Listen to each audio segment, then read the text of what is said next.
It's a place where I love to be. Look in a book, here's a story for you. Who makes stories when the day is through? Who makes stories when the day is through? Story makers, working through the night till the rising sun. Story makers, stories are fabulous, stories are fun. Webster Wordsworth. Jelly and Jackson, working through the night till the rising sun. Story makers, stories are fabulous, stories are fun. Come and be a story makers.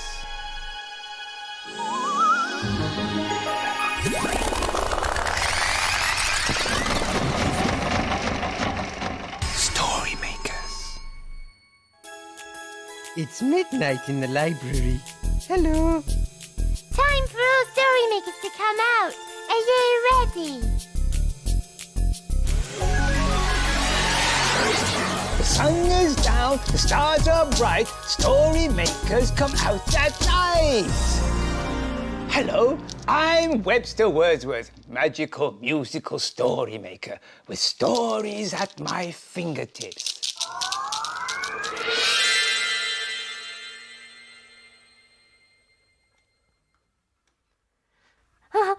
Oh, hello.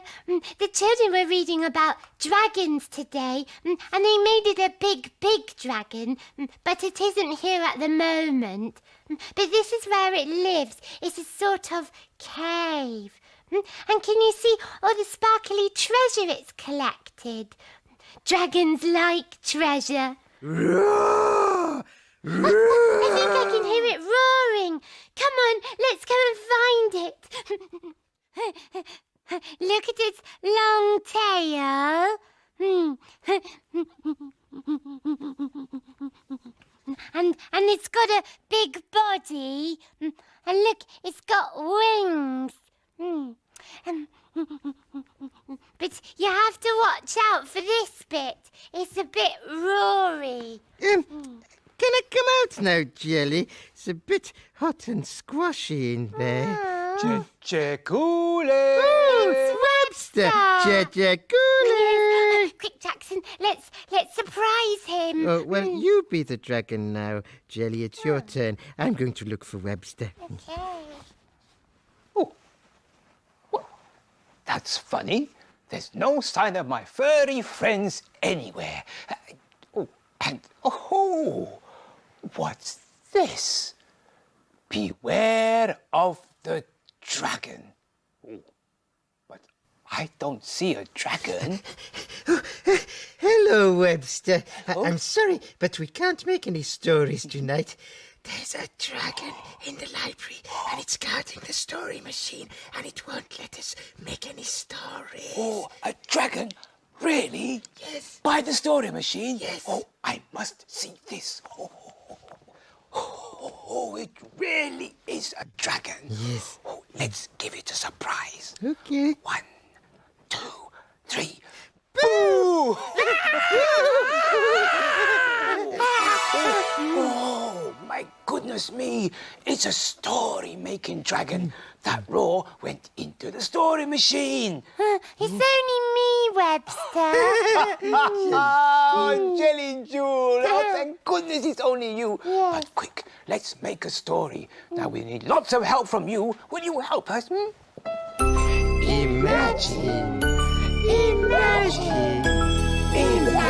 a story. dragon story. Oh, it's a blue cow story. And it's called Blue Cow and the Dragon. In a field not far away is a herd of cows grazing quietly. One of the cows is most unusual. Blue Cow wonders about the big world beyond her field. One day, Blue Cow looked up towards the fiery sun shining in the sky. I wonder what it's like to meet an animal that breathes fire. She's off again, said the other cows. So Blue Cow caught the bus that stops beside her field. I'd like a ticket to a place where fire-breathing animals live, please. There you go, madam. Hold very tight. And they set off for medieval times.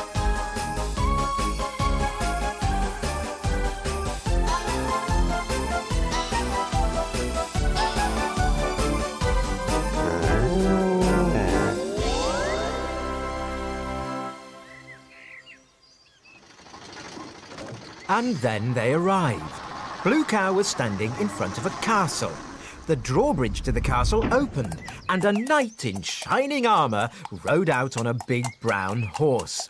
He carried a large sword. Excuse me, old chap, you're not a dragon, are you? Asked the knight. No, I'm Blue Cow. Pity. I must fight a dragon before tea time. Fancy tagging along, it could be rather exciting. Ooh, I'd love to, said Blue Cow. The knight gave her some armour, and she followed him into the forest. After walking for hours, they eventually found a rather strange-looking creature.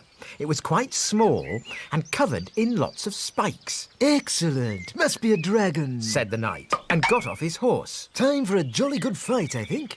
Please don't hurt me. Squeaked the dragon. I'm only a baby. The baby dragon desperately tried to breathe fire at the knight, but he was too little. Only smoke came out of his nostrils. You can't fight a baby dragon. That's just cruel, said Blue Cow. You're right, of course. Let's get back to the castle. They turned and froze. Behind them stood another dragon, but this one was absolutely huge. Mummy, yoo-hoo! Squeaked the baby. Now that's more like it. Fancy a fight, big girl? The dragon roared, and flames flew out of her nose towards them. Blue Cow and the horse jumped out of the way just in time, but the knight was too slow and got rather frazzled. The mummy dragon picked up the baby by the scruff of the neck and walked off into the forest. I've had enough of this, grumbled the knight. I'm going to take up gardening. It's much less dangerous. Well, that'll teach you to go picking fights with fire-breathing dragons, said Blue Cow.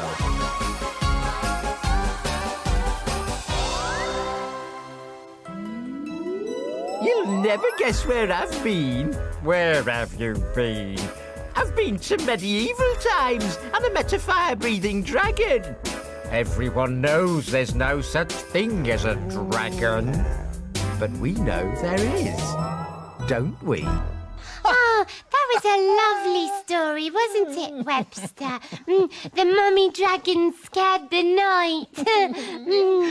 She frazzled him with her fiery breath. Yes. Look, it's me. I'm Jackson the Brave, come to do battle with the fiery dragon. I'm not a fiery dragon, Jackson, but I could be a lovely lady. Oh, well, there are some clothes in the dressing up box you could use. Come on, let's go and make a dressing up story. I have just the story. This is the story of a brave knight, a lovely lady, and a fiery dragon. Once, a brave knight called Jackson met a beautiful damsel called Jelly. The damsel was sad because a naughty dragon had stolen all her jewels. I'm sad because a naughty dragon has stolen all my jewels. Oh, don't worry, fair maiden. I will get them back for you. One night, when the dragon was out hunting, he crept into his dragony lair. The lair was full of jewels, necklaces, rings, bracelets, and tiaras. There was even a golden egg.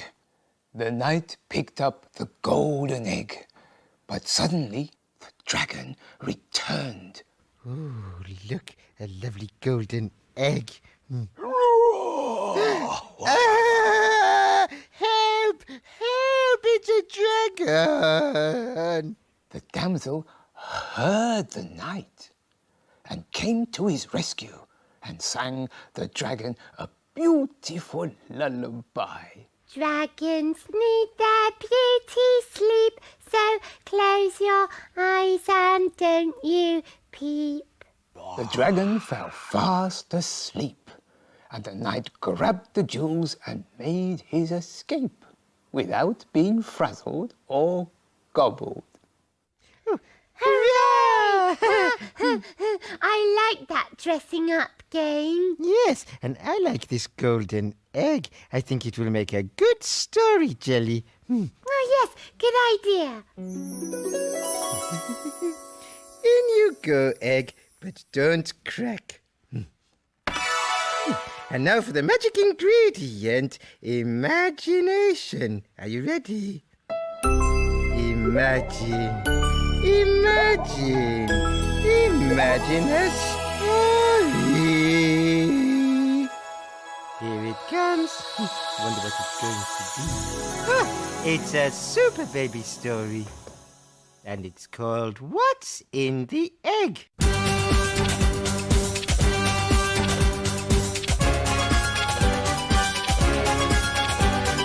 Who's that whizzing across the sky?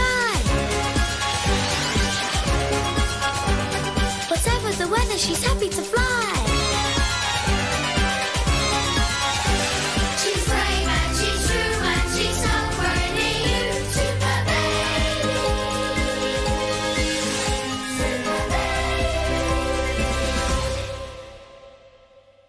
Super Baby is in a marshy place. She can hear crickets singing. Cricket singing. She can hear frogs croaking. Ribbity ribbit. And what's this amongst the long grass? It's an egg. Egg. But what could be inside it? Oh. Dragon. Is there a baby dragon with papery wings and fiery breath inside the egg? Dinosaur.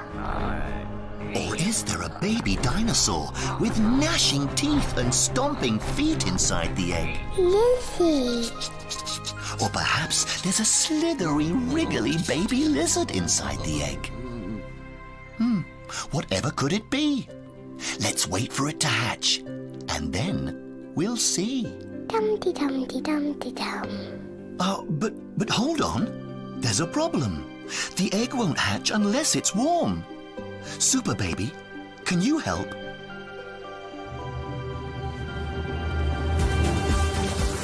She's super, she's duper, she really is a trooper. Super baby. She gives her blanket a shake. And the egg is wrapped up in a blankety nest. Nest. The blanket glows. And listen, what's that? Can you hear a tap, tap, crack? And a cheep, cheep, cheeping? It's a little duckling. Baby duck. And here's its mum. Says the duckling to its mum. Says the mummy duck back. Which means, I'm very pleased to see you in duck language. The mummy duckling is so happy, she wants to give Super Baby a huge hug. Which is nice, because a hug is just the thing that Super Baby likes. Hugs are squeezy, hugs are nice. They're just what Super Baby likes. Hooray for Super Baby! She's triumphed again.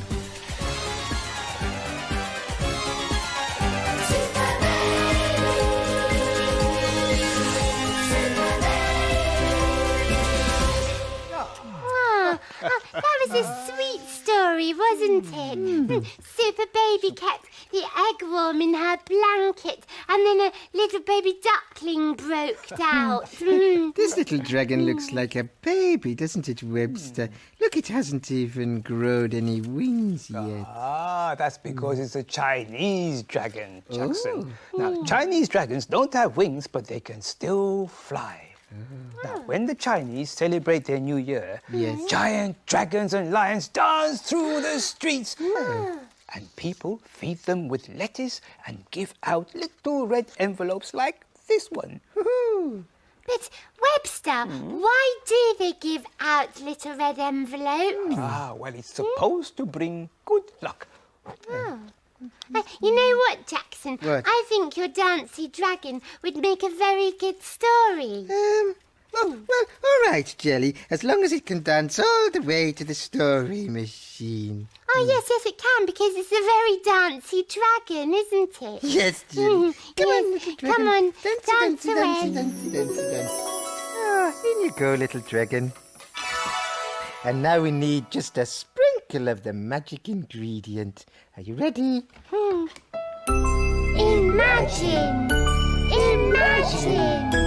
Imagine a story. Oh, what's it going to be? I don't know. Oh, it's a playbook. And it's called Dancing Dragons. Kung Hoi Fat Choi. That's how you say Happy New Year if you are Chinese. Large crowds gather in the streets to celebrate the Chinese New Year. Everywhere you can see the color red. Some Chinese people believe that red is a lucky color. People march in the streets playing drums and gongs. Ooh, he can be very noisy. But the most exciting things to see are the dancing dragons. They're so big and colorful.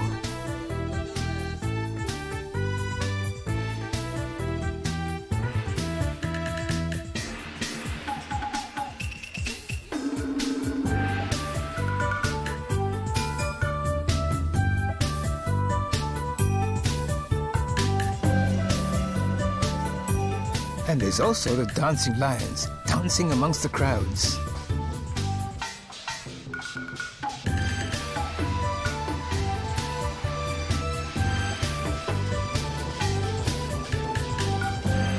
Some Chinese people believe that the dragons and lions chase away bad luck and bring in good luck for the new year. They all look so amazing. Everyone has such a good time. Kung Hoi Fat Choi. There were lots of drums in that story. Yes, and did you see the dancing dragons? I'm a dancing dragon too. Oh, but now, my little friends, we will have to end our adventures with dragons. Because, look, it's almost morning. We'd better hide. Yes, the children will be here soon. Yes, my little treasures, dawn is upon us, the morning is nigh, we've made our stories, and we bid you goodbye. Story makers, working through the night till the rising sun. Story makers, Goodbye for now. Come back and see us soon. Goodbye, Story Maker. Thanks for helping.